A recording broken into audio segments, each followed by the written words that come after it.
Hi everyone, it's Kerry Jeffrey from lovetransformslc.com, and today I want to talk to you about one of the more common issues that I work with clients with, and that's about what are the hallmark characteristics of a toxic relationship. You can be in a toxic relationship with anyone. It can be a family member, including your parents, brothers, siblings, grandparents, cousins, all of those different sorts of things. It can be in a relationship at work with a boss or an employee or a colleague, or it can be in your romantic relationship with your partner. One of the main ways that you know that you're in a toxic relationship is by how you feel. And how you feel is that you are the source of the problem. And that is made very clear to you by the person you're in the toxic relationship with. Because they're going to blame you for their state of mind, for their own happiness. They're going to give their responsibility for how they feel into your hands. And more importantly, they're going to try the best that they can to get you to accept that and believe it. So the kinds of things that can happen in toxic relationships is that you're told that either you're too much of something, you're too bitchy, you're too demanding, you're too insecure, you're too angry, you're too controlling, you're any of those things, and the finger will be very firmly pointed back to you to say that it's your fault. Because if you just didn't do what you were doing, then everything would be fine. The other way that they'll try and do that is tell you that you're not enough. So you're not giving enough, you're not doing enough, you're overreacting, you're not loving enough, you're not caring enough. So if it was just all those things that you're doing that you would stop doing, then everything would be fine. The other thing that happens in toxic relationships is that your emotional and physical welfare just isn't a priority to the other person. And this can play out in very obvious and subtle ways. So no matter how you're feeling, whether you're sick, whether you're busy, whether you have other priorities or important things, you will be expected to still drop everything you're doing or to reorganize everything you're doing and do something for the toxic person in your life.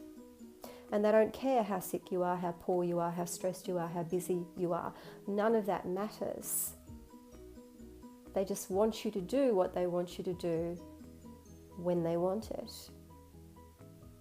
This can be seen in ways of one partner wanting to continue the argument until they win, to the point where they will keep you up all night, or they will stalk you from room to room to room until they either win the argument or you acknowledge or you take the blame for the situation.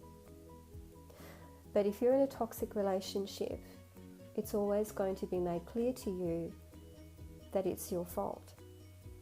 And this is what makes toxic relationships, especially with family members and with partners, so incredibly difficult to recognize and to overcome. Because when you hear something enough times and when it's presented with so much conviction, it can start to undermine your belief in yourself. So you start adjusting your behavior. You start allowing a lot more. You start giving a lot more. You start second guessing yourself all the time. You start to think that maybe the person is right, that I am too insecure, that I am too controlling, that I am too bitchy. And if I could just stop those things, then everything would be all right. And so you start to change your own behavior. You start to lose all of your boundaries.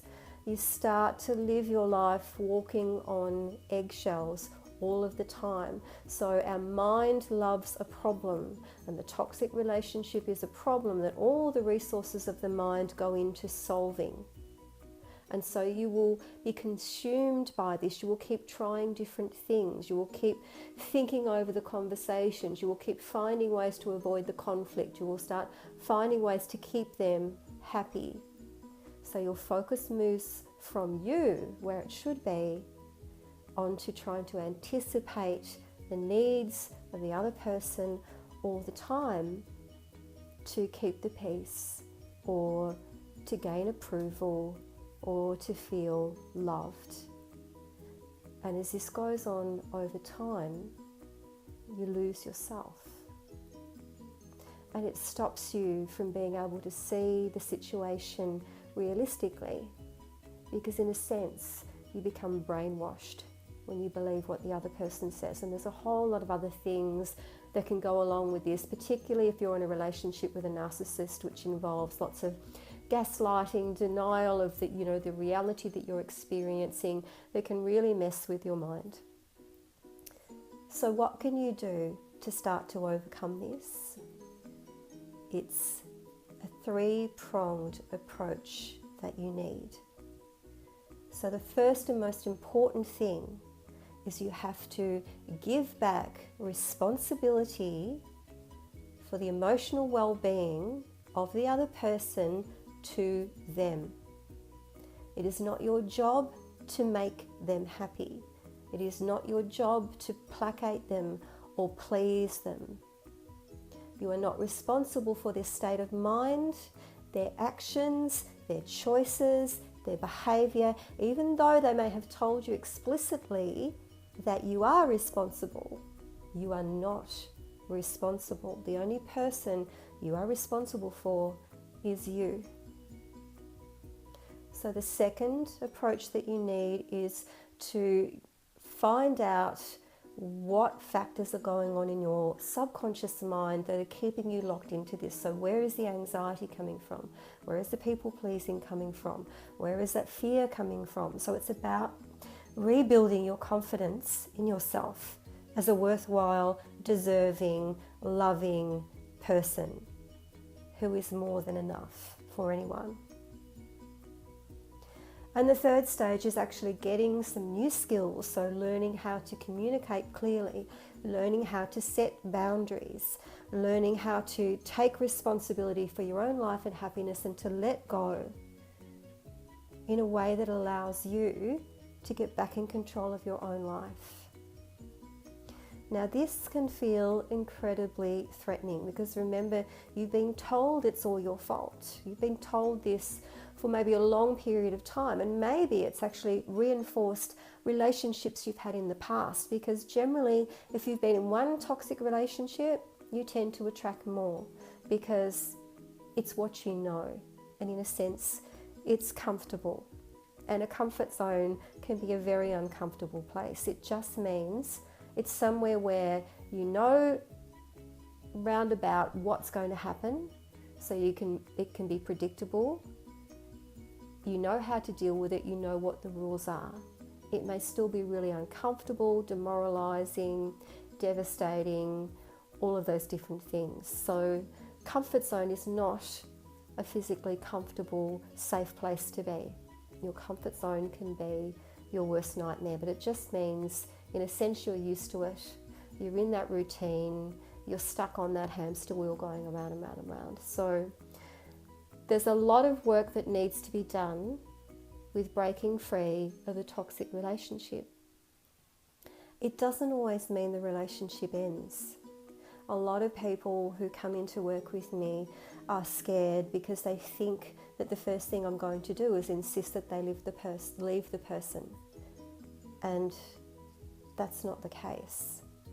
So often when we start to change ourselves and we get our eyes off them and get them back on ourselves, that a whole lot of preconceptions can fall away, and it creates a space for the relationship to change in a new direction when you stop accepting a whole lot of things that you did.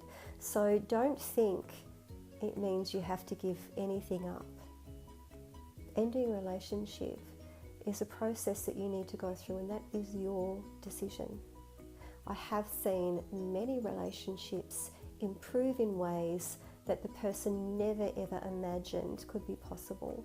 And this is often the case with relationships with parents, with toxic parents. So you know you're in a toxic relationship by how you feel. So how you feel is going to be resentful, anxious, depressed, blamed, ashamed, feeling that it's all your responsibility, feeling you're not good enough, feel like you're provoking, feel like you're being insecure, because no matter what you say, it's all going to be reflected back to you. And you'll have noticed that you start to narrow your world. And you notice that people around you have perhaps been giving you messages that they're concerned about you, or they're not that happy with your relationship.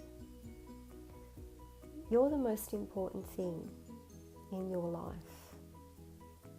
And the more you put your attention on yourself, you give yourself that support, you take responsibility for your happiness and the outcomes that you want, all of your relationships will improve.